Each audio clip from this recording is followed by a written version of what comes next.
What's up, guys? Welcome back to the Kinda Funny Screencast. I am Tim Geddes. Today, I am joined by Joey, the movie bros herself, Noelle, Hola. and Nick _Scarpino. How you doing, Nick? I'm feeling great. How you doing, Tim? I'm good. We also have Kevin on KevCam / there he is. Look at him popping up in that little square. Yeah, he's there doing some stuff. He's eating some bacon and eggs right now. And right before the show, he almost died. We all heard it happen. So we're all happy that you're still with us, Kev. I'll tell you that much. Does the Screencast logo have a red bar around it, Kev? Because that's what I'm seeing on my side.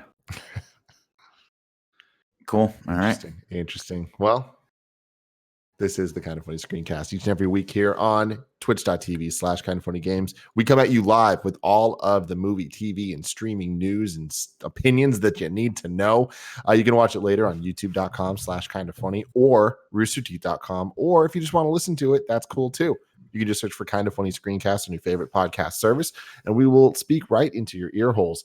You can go to kindafunny.com/store to check out new cool stuff like the new PS I Love You shirt that Joey is forcing me to pimp out like a cheap slut. Yeah. Also, it's really nice, though. I like it a lot. It's great. It's great. I mean, it's not a cheap slut. We're bougie ass sluts here. Kind of fun. I guess you're right. We wear the PS I Love You, girl, Tim. The shirt and the sweater. See, that'll be the reveal, Joey. I'll wear the sweater next week on a show, take it off, still have the design. I've decided to just look at Joey's camera from here on out. Why? Don't look at all the things in the back. I haven't cleaned my room. I just want to see what's going on with Joey's room.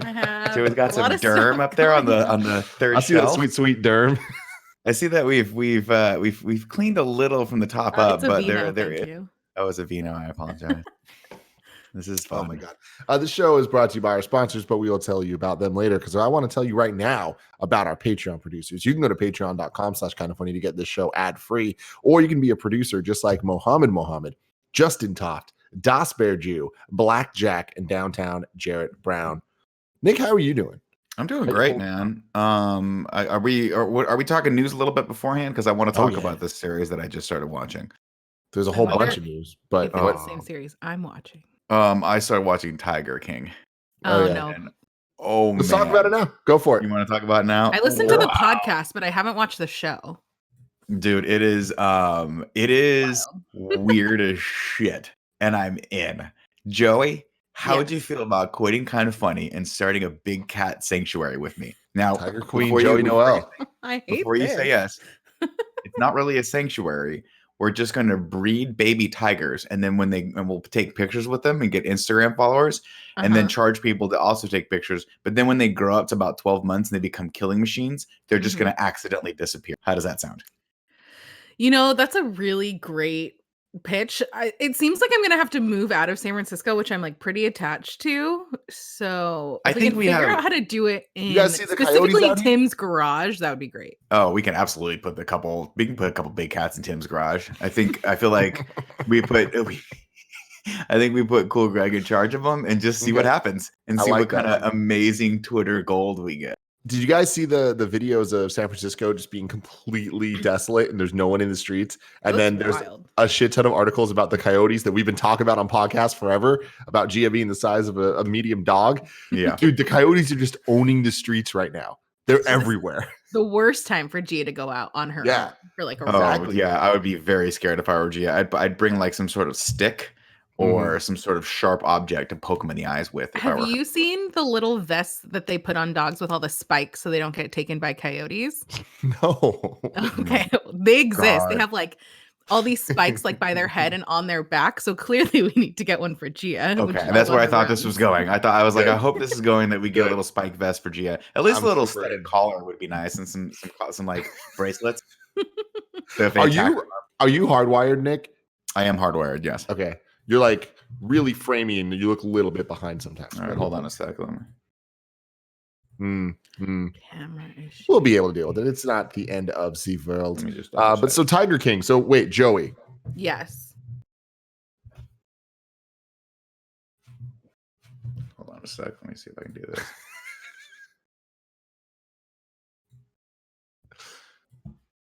Yeah, 100%. That little vesty guy. Great. He looks like a Super Mario bad guy. That's amazing. Yeah. So Joey, Tiger King, you're saying that you listen to the podcast. What does that mean? So there's a podcast called Over My Dead Body. That was on Wondery. So they did like Dr. Death, which is getting turned into a TV show, and I think Dirty John, which was a Connie Britton, Eric Bana TV show that was on a couple years ago. So they turned this into a podcast, and now it's in a docu-series form, I guess is what you'd call it. On Netflix, yeah. It's the first thing you see when you turn on Netflix.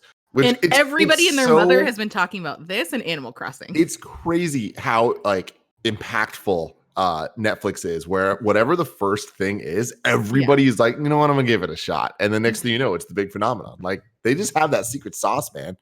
Because the trailer auto plays, and that's like what really gets you of like, this is a weird story, and I'm kind of into it. How far into it are you, Nick? I'm like 4 episodes into it. How many episodes is it total? I have no idea, and I hope it's not more than like 8, because these like being in these people's world is starting to fuck with me, and that is, they're all a little crazy for sure. They're crazy, but it's one of those things where I'm like, I watch these and I'm like, fine, we're obviously quarantined, we're in our house, I have nothing better to do at night than watch these fucking things. But if I had a real life, I'd be like, why is this not just like a 2-part documentary? I don't need to. I think we could have gotten to the gist of this a lot faster. I don't know. That's How's Dee liking it? She is not watching it at all. She just refuses to. Yeah, she's not doing that at all. Not one bit. I asked her, I was like, do you want to watch a documentary show about a bunch of people in Florida who breed big cats and collect guns and have mullets? And she was like, that sounds like 3 of my least favorite things. So she's not going with that. No, that's a hard pass. 7 episodes, okay. So I think I have like 4 left. But like they start with, and they just kind of go through the lives of about 4 different people. 3 main characters. There's like 2 guys. One I think is in like, I want to say Oklahoma, or one's in Florida. It doesn't matter. They're all in Florida as far as I'm concerned. And there's 2 guys. 2 guys are basically, they're beefing with this one woman who quote unquote runs a sanctuary where she takes in the big animals, and like, you know, they can't be released into the wild if they were born in captivity. So she's kind of doing that. But the other guys, and then she's trying to get the other 2 closed because she thinks that they're mistreating animals, which they are. But then it turns out that she's also not really doing a sanctuary at all, because she started off by breeding the animals, and like everything is just fucking, it's ridiculous. Like they're all crazy, and they're all now at this point trying to kill each other. It's great. Like literally kill each other. The humans are trying to kill each other? Yeah, like it starts off with one of the guys in jail because he put a murder for hire out on the woman who's trying to stop them from like kill their business. It would basically be like if we started beefing with Per Schneider and then someone put out a fucking murder for hire on him. It's crazy. I mean, we would never do that with Per. That's what they say in the thing. What do you want from me? What do you want from me? Is it weird that Nick talks like Tiger King? Maybe. Y'all, I'm thinking about growing a mullet out. It's going to be great. This is also pissing me off. Why am I so behind? I don't like this. Well, while you try to figure that out, let's get into some news here. Some good news to start off this stuff. Netflix renewing things left and right, ladies and gentlemen. Netflix is doubling down on its reality slate, ordering a new series from Marie Kondo, handing 2 season renewals to Love is Blind, The Circle, and renewing Rhythm and Flow. Big fan of many of these series. I know you are as well, Joey. I am really excited about more episodes of The Circle. I did see that they put the one that they filmed in Argentina. It looks like Britain came up on last night, at least when I was scrolling through. I don't know if I'm ready for that though. I am excited. I didn't start the one in Argentina just because I've been playing so much Animal Crossing that like I don't think I can multitask playing and reading subtitles. But I'm super excited for more of it. I kind of am a little bit nervous that now that everybody knows what it is, it's gonna change. I'm okay with that though, because the first season was what it was, and I think that was such an unexpected thing that I'd be okay with that show getting a little juicier and a little more strategic and people getting a little schemier about it. Yeah. And I guess it's one of those things like all of these reality shows have evolved as people have watched and played the game of like even Survivor right now is all like old. Oh, there's a new one. Yeah, I'm just trying to figure out if it's the camera or if it's my settings, and it looks like it's just the camera. Like this looks better, right? Hello. Yeah. Yeah. I think it's just some of the camera setting stuff that I have. I'll figure it out. You guys keep talking about whatever weird reality show you're watching. It's not Tiger King. You're fucking up. The circle's great. But yeah, Rhythm and Flow. I only watched the first set of episodes that they put out for that one, and I really liked it. And then it was when we were moving, so I never got back to it. But this is a enticing reason for us to go back and finish that out and gear up for season 2. Yeah, this is one that's been on my to watch list forever that I've just never quite made it to. So let me know when you guys do that and I'll come downstairs.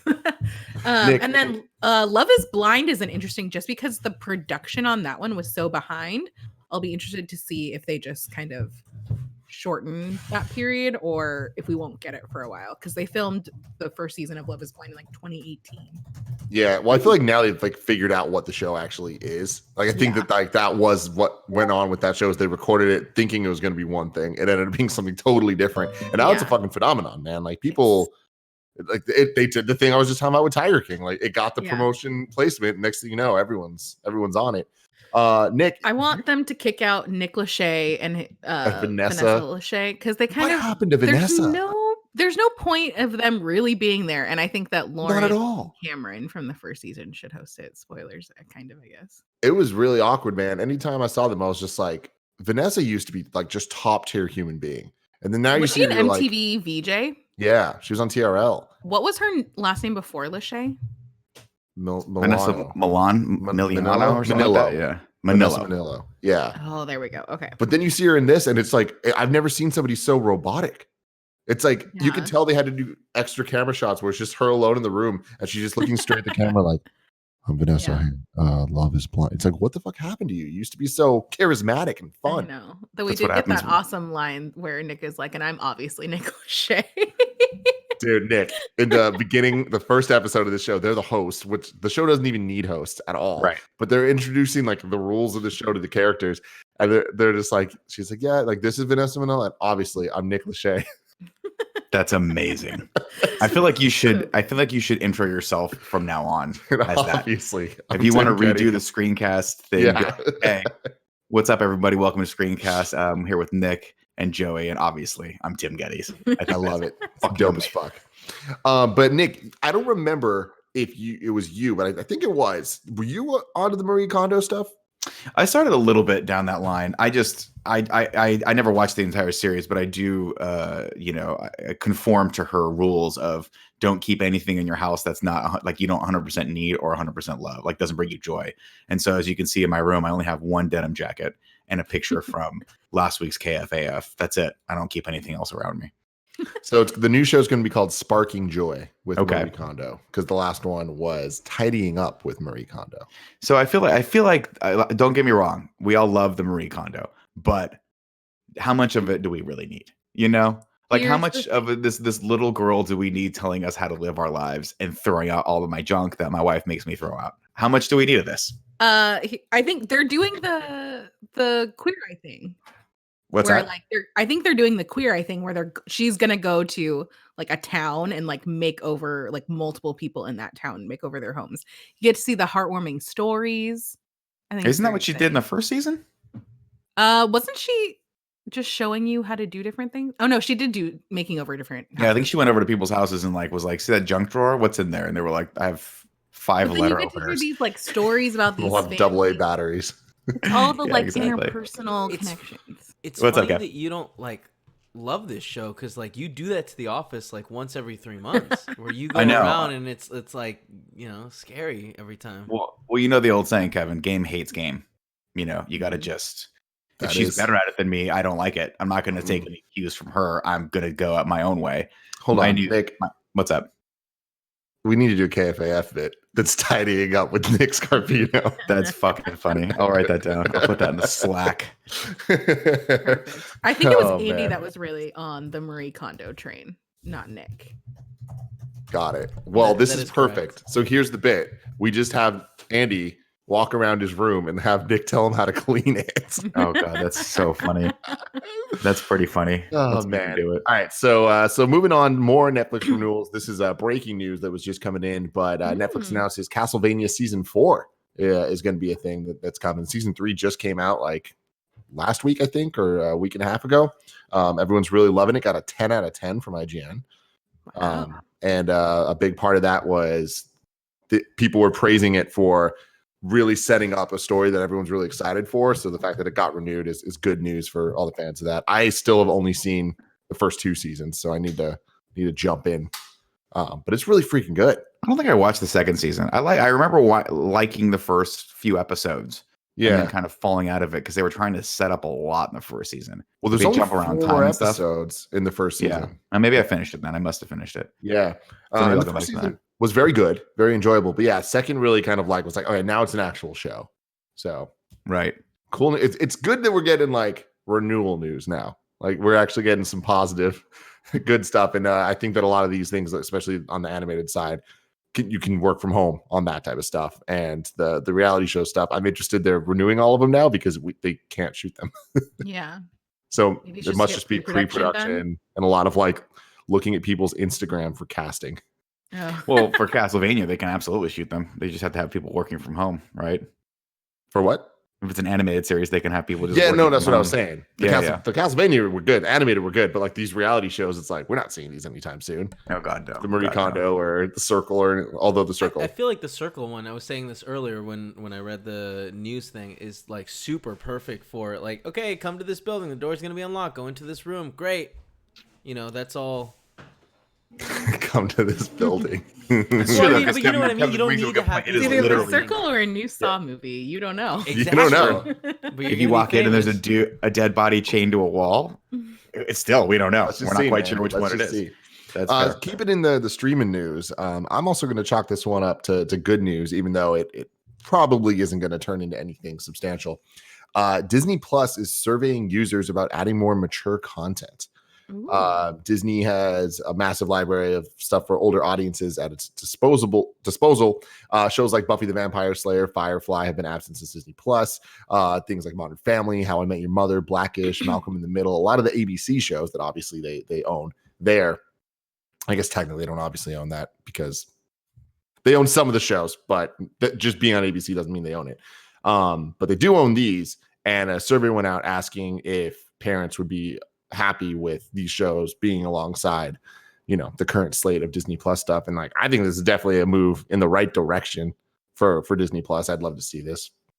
I would too. And I'm hoping that this maybe will lead to us actually getting that Lizzie McGuire series that's like been postponed indefinitely. Because Hilary Duff has said that she wants it to be like more mature and wants it to actually be about like a 30-year-old in New York or wherever she was based. Yeah. So hopefully if this goes in the right direction, maybe they'll bring back on the showrunner that they had, I think, maybe fired or let go or had like creative differences with to make the series that they actually wanted to make. Yeah. I'm just saying, Pulp Fiction, the series. Let's just do that. That's the kind of mature content I want from Disney Plus right there. Because I ain't watching. I'm not coming back to that platform for no Lizzie McGuire, the intense series, Joey. I want fucking real drama. I'm in for Lizzie, but yeah, it does. I'm suck, trying to find but, a middle ground, Nick. Yeah, that's fair. That's fair. And Malcolm in the Middle is a good example. Like, it's weird that they have The Simpsons, but like something like Malcolm isn't there. Because I would put those on similar levels of adult orientation. You know what I mean? Watched either. Wait, say that again. Sorry, I cut Simpsons and Malcolm in the Middle. Isn't Malcolm in the Middle still on Netflix right now?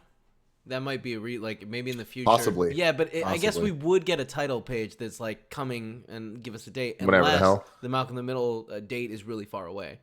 But Yeah. Malcolm in the Middle would But be they have a like great one to have. 2022 dates on there. It might even That's be true. further, Joey. It might even be further. I don't really care. My point being, it's more focused on the Simpsons side of things, where it's like, it's weird that gets okayed for whatever reason.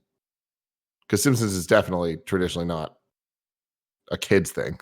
No, but it used to be on basic television. So, I mean, that's going to be, it still has like a rated, well, I don't even know what the TV ratings are, but it would still be a PG rating for everyone, right? They're not showing nudity and they're not cursing. So that's different than when you say mature content, that's such a broad range, but they're never going to go like HBO Westworld with it, where you're seeing nudity and ultra violence. Sure. I mean, maybe they will, but that would be, I don't think that's really where their priority is right now. So I think when they want mature, they want like Sabrina the Teenage Witch mature. Like that's probably where they're gonna shoot for, where it's like mild sex, but no bad stuff. Really happens. Mm-hmm. Malcolm in the Middle is on Hulu right now, which is a platform they own like 60% of, right? Yeah. Gotcha. So that What's makes also it was a That's Fox super property, good. right? Malcolm in the Middle. Yes, I it think is. so. Yeah. So yeah. they own But that shit. the other interesting thing that has been going on is like the X-Men movies have all been popping up on Disney Plus in other territories. So it's interesting that like they have different rules in different places, and I wonder if we'll ever see the X-Men lineup on our side. Moving on. Last week you guys talked a lot about Wonder Woman potentially being a streaming movie, and now that is very likely not to be the case, at least as of now. Every single week new things happen and new things change. Wonder Woman 1984 has been pushed back to August. It has a new release date of August 14th, pushed back from June 5th. With August 14th, 2020 or Yes. 2021. 2020. That's so aggressive. It is. They're So going to what's punt that again. What's interesting there is Patty Jenkins put out a tweet, who's the director of it, saying, "We made Wonder Woman 1984 for the big screen, and I believe in the power of cinema. In these terrible times when theater owners are struggling, as many are, we're excited to redate our film to August 14th in a theater near you and pray for better times for all by then." I really think that it's an aggressive move to put a date there to like can maintain the importance of the theater. You know, it's obvious that like these directors care about that and care about referring to their films as cinema experiences, you know? No, I mean, definitely they are. I mean, Wonder Woman 1984 is a blockbuster made for summer cinemas experience. And I would rather see it on the big screen as well. But they're talking about potentially pushing out, these shelter in place orders to 3 months from now, which makes August, the idea of like theaters reopening in August. Like, I mean, it's possible, but it just seems aggressive that they would want to punt that. I wouldn't be surprised if we get to like June and they go, we're going to punt it into 2021. Yeah, I totally agree too. It's just I in addition to this, In the Heights, the Lin-Manuel Miranda movie that also got delayed indefinitely. So sad.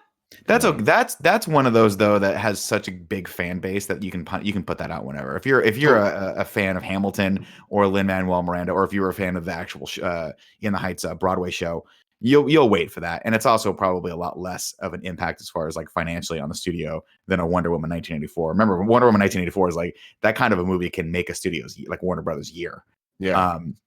And so, yeah, they fucking want to get that out right now. And Patty Jenkins, of course, I think you're seeing a lot of her. I think she's being very vocal as like a political cue so that they don't try to do something stupid like push this to streaming. Because I know if I were the director of this movie, I would like, no fucking way. I'm going to do everything in my power, what little power I have, to make sure that this movie comes out in theaters and is seen in theaters, because that's where as a director, that's what your goal is. Ultimately, you always want a movie to come out in cinemas. I don't care how many people, produce content for Netflix. It's great having that flexibility and getting the product out as soon as possible. But there's not a director alive that doesn't want their movie to screen in theaters. Nobody grew up going, God, I really, really want to make a full length $200 million motion picture so people can watch it on their iPhones. Like, they don't want that. Yeah. An interesting Patty Jenkins news as well. She was doing an interview. I forget with who. I just saw this and I couldn't find the article for this, but she was talking about the Thor Dark World incident, why she didn't direct that. And it wasn't for the same reasons we've heard or there have been rumors of for so long. And this kind of reminds me of the New Mutant stuff, where there had been so many rumors about reshoots that we all just kind of like assumed that was the case. And then the director was like, yo, there has never been reshoots. Like that just didn't happen. The Thor Dark World thing's interesting, where she was like, it wasn't so much about the whole Natalie Portman side of things or the female perspective. It was straight up that like I was looking at the script and like, I don't believe in this movie. Like, yeah, it was a shitty movie. I do not. I don't see a way that I can put my stamp on this and make it good, and I don't want to do that. And she was like, I don't want to put this off on any other director, but me being a woman, I will get more shit than anyone else if my name's attached to this. And I was like, that's interesting that she was just so straight up about it. It was like, no, this is what it was. I like that though. I mean, there's nothing wrong with saying I just don't believe in a project, right? It doesn't all have to be politically or social movement motivated. You can just be like, I mean, and she was right, because Thor: The Dark World wasn't that great of a script, and it's a very forgettable Marvel movie. And she went on to make something that I think was a much better product for her, which was Wonder Woman. And I think that's a franchise that, from her perspective, she could look at and just own, and she has. You know, her along with Gal Gadot. So there you go. Gadot. Moving on to some more changes because of all this coronavirus stuff. Portrait of a Lady on Fire to start streaming on Hulu Friday. I'm so excited. I've heard really, really good things about it. It's a French movie, right? Yeah. It's the very artsy. It's like this woman she's a painter, gets commissioned to do a portrait of this, like, seems like maybe kind of royal-ish person. So but she has to do a painting like in secret. She can't know. So France, 1770. Marianne, a painter, is commissioned to do the wedding portrait of, oh my God, there's so many different accents on that. A young woman who has just left the convent. Hella is reluctant bride to be, and Marianne must paint her without her knowing. She observes her by day to paint her secretly. Variety's Peter DeBruge called it a gorgeous, slow burn lesbian romance. Oh, fuck yeah. That sounds It's supposed great. to be so good. The film was scheduled for later this spring, but was moved up to, because of the theatrical run and all that stuff that began on Valentine's Day. So that was cut short. So now coming on March 27th. So today, you guys can watch it now. There you go. Joanne, we need your Hulu login. Then more things like that. Harrison Ford's Call the World gets an early digital release. Oh, Christ. So now I know you're extremely excited about this one, Nick. So first off, more Harrison Ford can't be bad, right? Second off, have you seen how the dogs move in this? So lifelike. Yeah. not creepy at all. They also are putting out Downhill today as well. Downhill was a black comedy from Searchlight starring Will Ferrell and Julia Louis-Dreyfus. Oh, Christ. That movie looks terrible, too. It looks so bad. It looks really, really bad. That's the one where they're stuck at a ski resort or something like that. Yeah. They're just like, hey, hilarity ensues. Well, now we can watch it. There you go. You know what else we can watch earlier than expected? Bad Boys for Life, baby. It's happening March 31st, coming to digital. Bad Boys for Life is the highest grossing movie of the year so far, earning $204 million in North America. In 2020? Yeah. Awesome. Yeah. And it might end the year that way.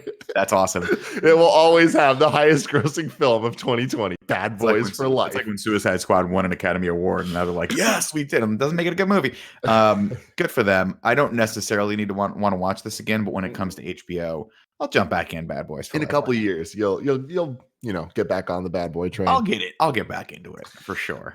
Something you might want to go to faster. Sonic the Hedgehog coming early to digital as well. That one I'm actually interested in. Where's that coming to? March 31st. It's just going to be the early digital release, so you will have to rent it or buy it. I'm not buying it, but I would consider renting that. This is the problem is they're doing this shit now where some of the studios are like, for $19.99 you can rent this movie, and I'm like, what fucking $19.99 rent it? Well, that's to make up for the theater stuff. Yeah, and some movies that's fine, but for Sonic the fucking Hedgehog, give me a $5 rental right off the bat. Maybe I'll think about your poor studio a little bit of scrap, They're thinking about it from parents who've been stuck inside with their kids for weeks and are tired of watching Frozen 2. It just seems silly that some movies, I mean, it's kind of arbitrary, and I know they're looking at a cost benefit analysis on it, but going to being able to rent Ben Affleck's new movie where it's autobiographical about his struggles as a fucking alcoholic basketball coach, and that's $19.99 to buy, and then someone else is like, oh, you can rent this thing for $19.99. I'm like, if it's good enough for Ben Affleck, it should be good enough for you. I don't know, man. Buy the movie for $20. This makes a lot of sense. I'm just saying, I'm just saying, they need to. It's just weird to me that some of them are $20 to rent, some of them are $20 to buy. Why not just have it $30 to buy, $20 to rent, call it a day? Yeah, I'd rather spend $5 extra and buy the fucking movie if I'm going to buy it. Yeah, I mean, I think it's just a lot of the different movies have their different revenue structures. Of course, especially the time stuff. And we look at Portrait of a Lady on Fire, that's just straight up going to Hulu. Hulu bought that, so they're making the money there instead of having to pull a Sonic the Hedgehog. Hulu bought it a year ago, maybe even longer, but I think they just pushed up the release date. Yeah, because Joey, we're going to talk about this later, but you and I did one of the $20 rentals. We watched The Hunt. Oh yeah, we'll talk about that in a bit though. I'm into it.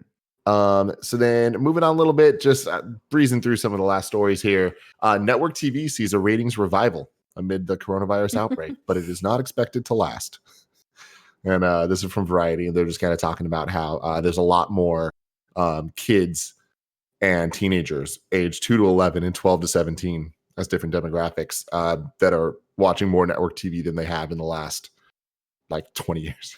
Oh, that makes total sense. I mean, again, the kids are stuck at home. Like we have in my apartment complex, they've made a little jungle gym in the parking lot back because what the hell else are you going to do with these kids? I see so many parents when I go for a walk just dragging their children behind them.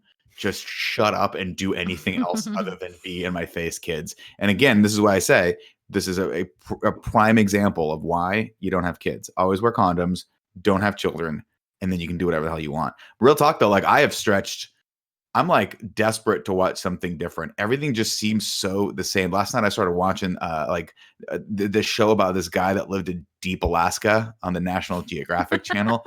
And I'm like, all right, and then I started getting like weird anxiety because I was like, is this going to be me one day? Is coronavirus going to make the entire planet freeze over? And then I got to like every step I take, I got to poke the ground to make sure I don't fall through the ice. Is that where we're at right now? I'm having weird dreams. I also had weird dreams. I dreamed that my desk in my room collapsed and I broke a floorboard and Tim and Gio were really mad. Hmm. I need to get out of my room. Maybe go into the living room or go into Tim's amazing futuristic Dolby Lounge that he's got down there. Yeah. God, it's so beautiful. Look at it. It does look nice. You guys did a good job on that. Thank you. The Walking Dead season 10 finale delayed due to coronavirus. So what they're doing here is there's 16 episodes a season. The 15th episode is just going to be the end of it. And then the 16th episode is just going to come out as a special later in the year because they're having post-production issues with it all. And it's just like, wow, that sucks. So close to the finish line. And it's just like the show's just going to kind of be like, I'm sure all 13 people who are still watching that show are super disappointed by it. Let me spare you. Negan does something great. Good job. No one's on it anymore. Then in addition to that, the Walking Dead show, the new one that about Fear the Walking kids. Dead. Oh no, no, the third one that was supposed to come out April 12th or whatever is delayed. It's a lot of Walking Dead. Is it Walking Dead Universe or some shit like that, right? They gave it an actual name eventually. It's like The Walking Dead, A New World or some shit like that. Anyways, so speaking of movie theater stuff, China reopened all of its movie theaters because they contained the Rona. And they deloused them all. Yeah, China hasn't had a reported case in a while, right? So they're kind of starting to come back online. Yeah, so they opened up not all, but opened up a bunch of theaters and they've been trying to make some money back. So they've been playing a whole bunch of movies, just random movies, and like making money, including Coco, Avengers, Avatar, and Harry Potter. And they're just playing them on repeat. It's so funny. Might as You'll well. love to see it. At least they were until China moves to reshutter all cinemas nationwide because the government was like, "Stop, you fucking fucks! What are you doing?" So they stopped it. Hilarious again. Good for them. Well, I mean, look, this is a weird time, and I understand the need and the desperation for you to save your business and go, hey, let's just try something. Let's get people out. Let's do anything. It's just, this is an unparalleled time for the entire fucking world. So I'll cut them a little slack on that one, but yeah, maybe wait another month or two till you reopen and see. Moving back to our side of the world, U.S. movie theater owners applaud Senate passage of relief package. So they're saying with this aid, movie theaters can get through this crisis confident in being able to reopen, knowing their vital trained workforce is able to weather the pandemic and have jobs waiting for them when it's safe to reopen. We're grateful for the work of Congress and the administration and those in and out of the entertainment industry who have supported our efforts on behalf of this industry so that it's central to our culture and civic life. And there you go. So that's what's going to be the interesting thing about this, right? Is that unlike like the last time we had an economic depression where people legitimately were out of work for a long time, it's going to be weird to see if we can snap out of this in the next couple months, because people are, they just filed that report yesterday that the unemployment rate was like 3.28 million people are unemployed now, which is a ridiculous amount. I think for context sake, I think there was like 700,000 people unemployed during the depression, or new unemployed people, I should say. And so it's going to be interesting to see once everyone can start coming back online, where those unemployment rates go. Do they just drop dramatically? Because everyone's either furloughed or unemployed right now, but it's possible when stores open back up, you just hire your workforce back in, right? Isn't that the kind of the concept? So that's how let's fingers crossed on that one, that movie theaters just open right back up. And then I like how they call them vitally trained people that work at the movie theaters, because last time G and I went for a hot dog, the one was like 20 minutes, and it was like that fucking scene in Lock, Stock, and Two Smoking Barrels what the fuck? the other one where he's like, how long for the barbecue? 2 minutes, Turkish. And then 5 minutes later, how long? 5 minutes, Turkish. You said 2 minutes 5 minutes ago. 10 minutes, Turkish. They're terrible. I'm just saying, you hire 16-year-olds. You hire 16-year-olds, you get 16-year-olds. Snatch. What's that movie Talking called? about Snatch. Snatch. Thank you, Kevin. Thank you. Yeah. So anyway, jumping off that, like, we've been talking a lot about how our theater is going to do this over the last couple of weeks, and I feel like the government stuff, while not what everybody wants, it seems like it is in favor of these theaters and stuff. So there's semi a bright side. More a story there though. AMC Theaters furloughs CEO and staff as coronavirus pandemic closes cinemas. Last week, AMC announced its 634 locations and more than 1,000 venues worldwide would indefinitely shutter. All furloughed corporate employees will retain their active employment status, including health benefits. However, the chain was forced to implement a furlough plan to preserve cash and ensure its circuits can reopen when the world has recovered from the virus. On Tuesday, AMC disclosed that it had borrowed $304 million from two pre-existing credit facilities in March 20th to prepare for all this. So things are happening, and it's not necessarily the end of movie theaters, even though I feel like all of this can change at any minute. Well, I mean, what's going to change is not necessarily any minute. It's how long is everyone here, right? All this stuff is fine and dandy for now, but we might be at the very, very beginning of this shit. If everyone has to shelter in place for 6 months, it's going to radically change everything. So I don't know. Stay at home, wash your hands, eat your vegetables. Yes. Clean them too. I do think it's interesting. They've also said like, hey, we're separating this amount, or we've gotten a loan for this amount. Because with the furloughs, it's like, okay, so they're gonna close they're cutting the cost of staff.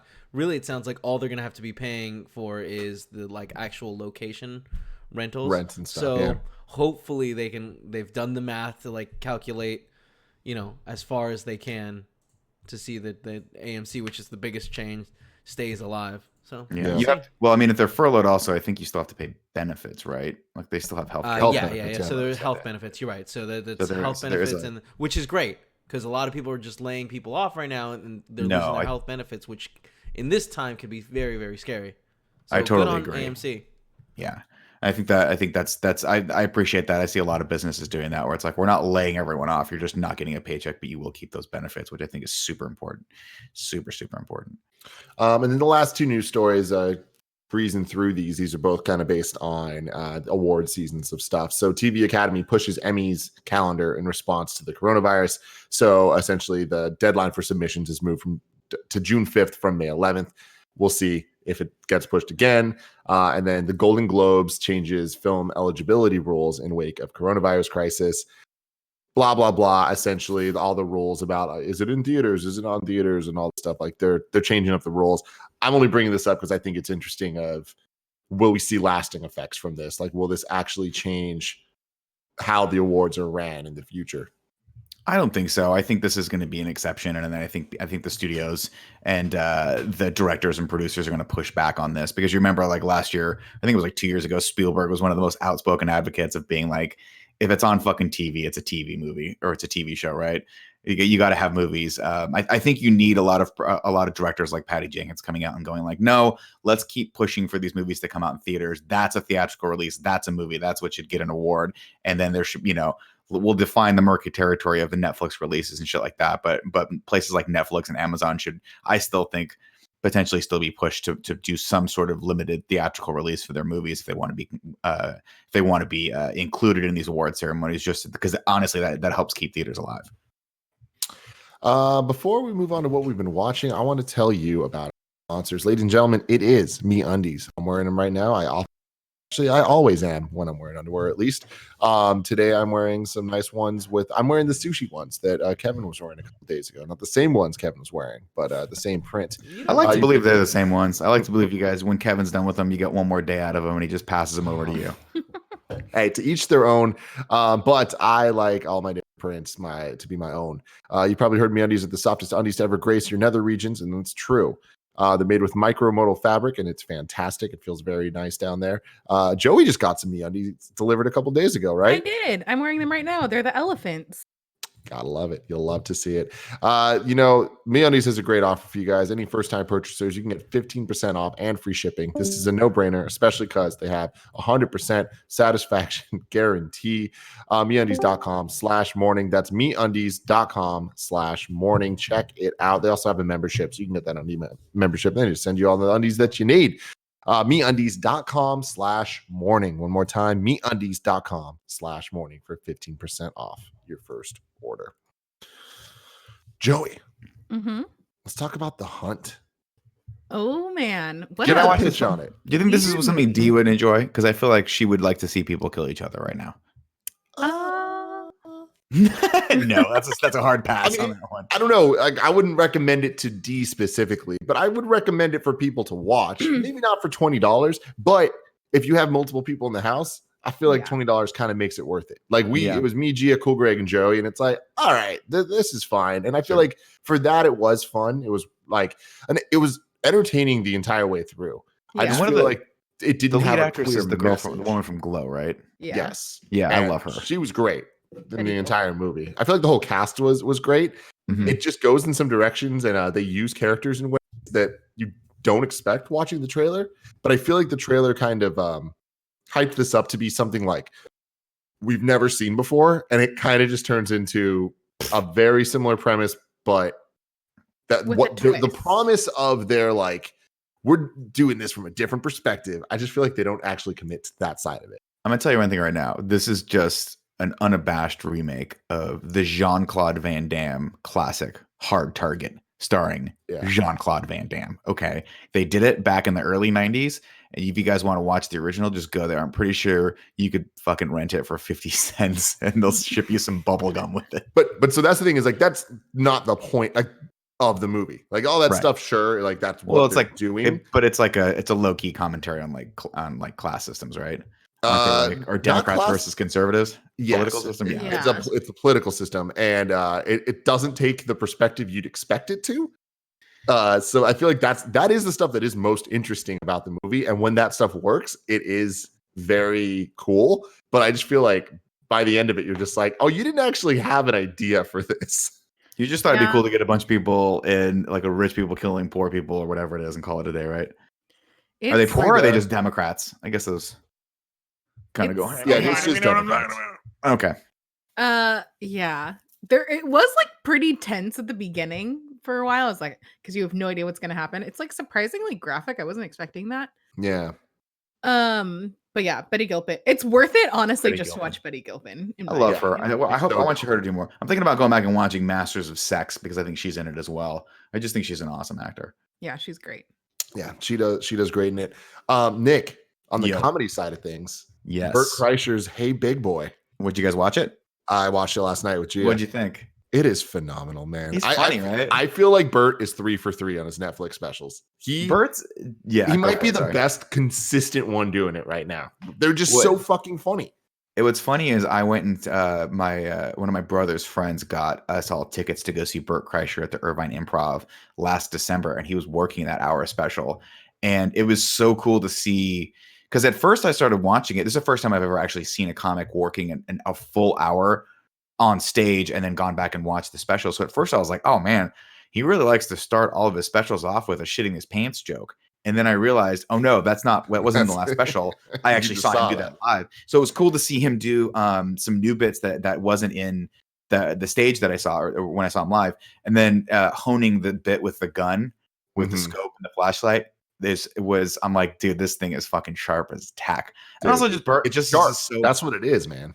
He's just so good. He's just the kind of guy that you're like, I just want to sit and have a couple cocktails and party with this guy. And that's really what it is on stage. Where he has that low-key commentary. He's like, people always make fun of me at laughing at my own jokes. Get over it. I'm gonna laugh at my own jokes. Like, this is what I do. I'm having fun on stage with you. But like, he doesn't just say that. He then gives such a good example of that as a joke with the whole Starbucks scenario. It's like, I just feel like he to me is killer. It's a perfect special because every single setup to the joke is something I've heard before, but every single punchline is something I've never heard before. And like, that's kind of like the greatest thing where it's like familiar, but different.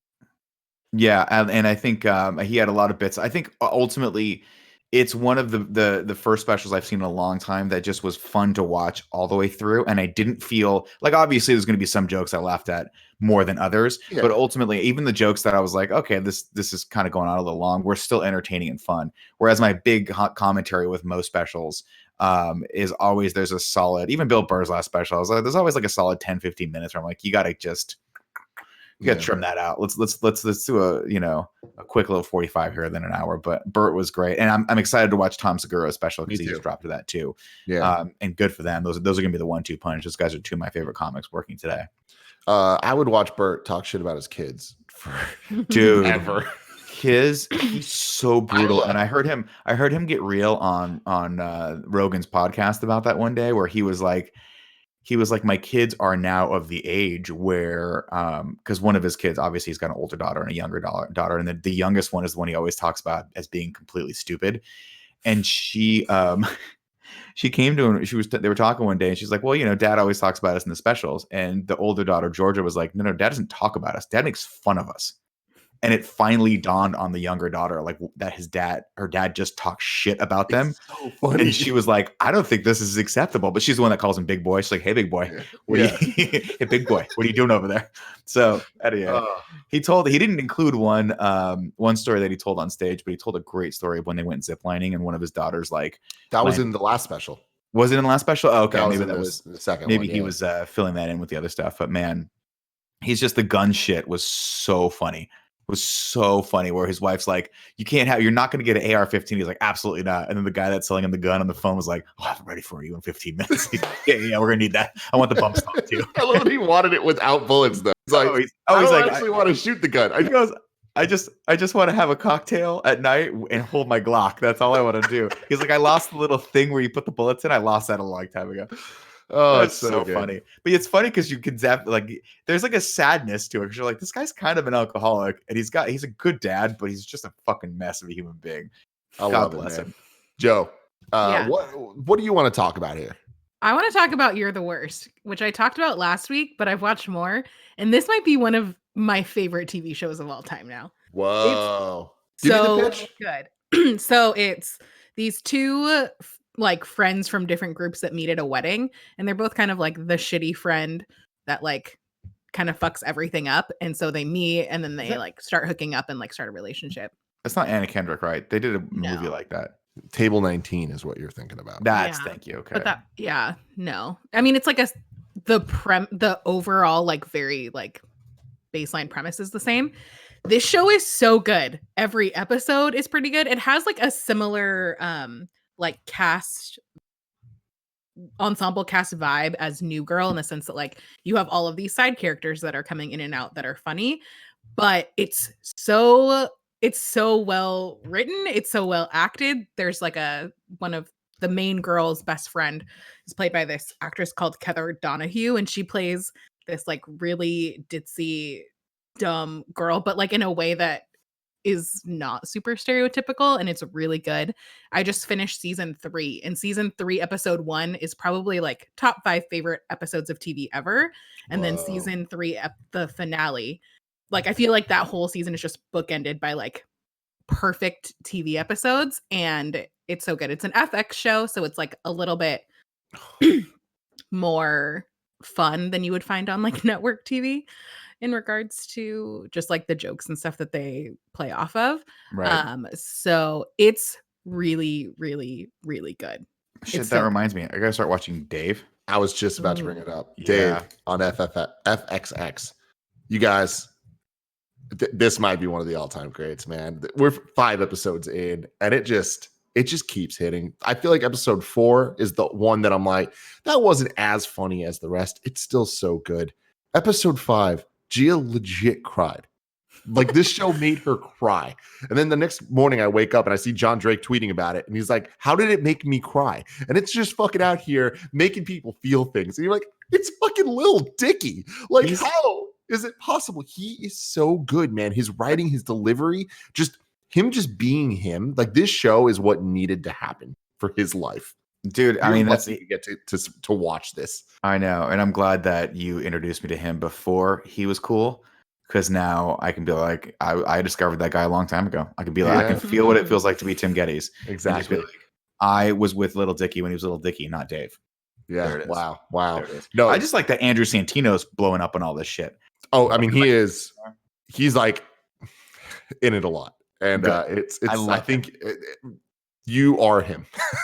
Like Andrew Santino and Bobby Lee started a podcast about 5 weeks ago called Bad Friends, and I fucking love that they did that. I love Andrew Santino. I'm glad that I just saw him in an episode of he was in the latest season of Curb Your Enthusiasm as well. I think it's fucking great that he's getting his comeuppance right now because he deserves it. Yeah, Nick, you gotta watch this show. I'm gonna start watching it. I started watching.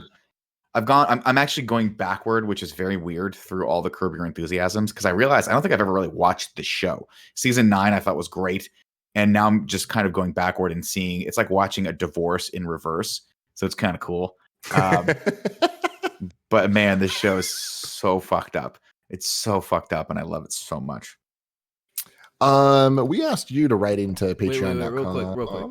Before we go on that, I watched Emma this on the same the early streaming stuff. Yeah, what'd you think? I really enjoyed it. It is very much like very very much like Clueless, but like in that everyone's got that fancy British talk. It makes it a little difficult to understand stuff. But yeah, it was a fun movie. I enjoyed it. Like it's cool and interesting. What? I know exactly what you mean, but for a second I thought you meant it's like Clueless because everyone talks in fancy British talk, and I'm like, does Alicia Silverstone talk like a Brit? No, you're right. It's my wife blew my mind with that. She was like, that Clueless is a redo of Emma, and I'm like, I don't know what Emma is. Joey in my world, for me. Yeah, in my world, Emma is a fucking ripoff of Clueless. That's how it goes, Joe. But like that led into us then watching Pride and Prejudice, and I'm like, man, it's a very enjoyable movie. It was 2 really fun movies back to back. They're both in the same style. Yeah. So you recommend Emma? Yeah, I mean, if you like Pride and Prejudice, with the 2005 Keira Knightley one. I can't say that I've seen that one. I have a feeling you'll like it. I really do. Emma looks cool. Yeah. Like the look of the movie. Yeah, like the floppy colors. Yeah. So I definitely want to watch it. Those are my 2 cents there. You can go to patreon.com/kindoffunny to answer the question puts out there for you. Last week he asked you to let us know how much you would pay to watch some of these movies coming to streaming services instead of the theater. Brandon H says, I think $30 is a fair price to pay for day and date. It's more expensive than a ticket, and it makes sense if you're paying for the convenience. Thinking about being in quarantine, the price seems even more fair with less options available. Although personally, I would prefer to go to the theater for a big blockbuster or an atmospheric film like A Quiet Place. Jacob Meyer says, hi, movie bros, in the plural sense, not just Joey, but also hi, Joey. Okay. Anyway, I really liked the discussion you had last week about what movies should cost in lieu of going to theaters. So I brought it up with some of my friends and discussed it with them. Basically, we settled on rent for 20, rent and own for 25 to 30, because 40 is just too much for either. Our thoughts on 25 on the low end to own is that less and less people are buying movies in general, opting for whatever's on streaming apps instead. So if you can tempt them in with only $5 more to own, that's $5 more than the studios would have gotten in the first place. Let's see. Nanobiologist says, I'd pay $20 to watch Wonder Woman at home. That seems to be the industry standard now, so why change it for a movie that's several months away? And Josh Nader says, AMC A-List has spoiled me by letting me watch 3 movies a week for only $20 a month, that it's hard to justify spending any more to rent a new movie for only 48 hours. I'd be comfortable spending 15 to 20 to rent a big release like Wonder Woman or Mulan. Otherwise, I'm waiting for them to hit streaming platforms. So there you go. Next week, just keep writing in with what you've been watching in these quarantines. Quarantines. That's amazing. Yeah, I came up with that. Is that what we're calling it now? Pretty good about it. That's pretty good. Pretty good, you guys. Of course. I don't think I'm gonna get higher than that. That's perfect. Anyways, thank you guys very much for joining us. We will see you next week.